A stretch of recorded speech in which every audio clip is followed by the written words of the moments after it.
Hi mga kalabs, mag-part 5 ni sadta sa atong mini vlog. Kaya nasugdan naman ni mga kalabs, ato na lang yung padayonon. Ug karon mga kalabs, mag-cooking show na pod ang person. So magluto tag pansit mga kalabs atong sagulan ug batikolon. Pasensya na mga kalabs nga nag-voice over ko nga maot ang panahon. Ug mao day ni ang among panihapon karon, pansit with batikolon.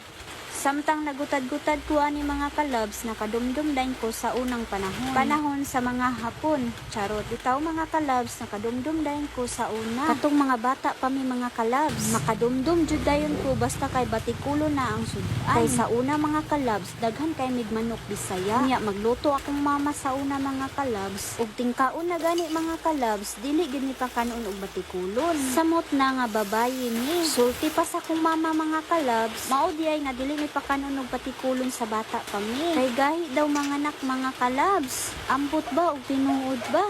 Unya og tupukan daw mi og aritis mga kalabs. Gahi daw kaayo matupukan. Maong di mi pa kanon og batikulon mga kalabs. Akong papa ra gyud ang mabulahan og batikulon mga kalabs. Maong karon mga kalabs, mukaon na jud kog banat og batikulon. So karon mga kalabs, hapit na gyud maluto ang atong pansit with batikulon. Yummy yummy. Lat-an lang siguro og ayo ang batikulon mga kalabs no, kay aron dili tagahi mga anak. Gamay na lang jud kulang mga kalabs, maluto na gyud ni.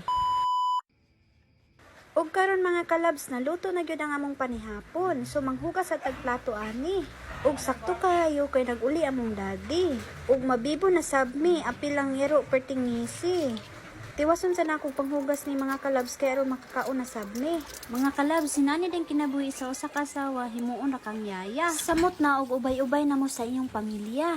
Putlon sa nga akong chika mga kalabs kay nahuman naman ko sa akong trabahoon. Aw ang ako na pong kaugalingon at timanon.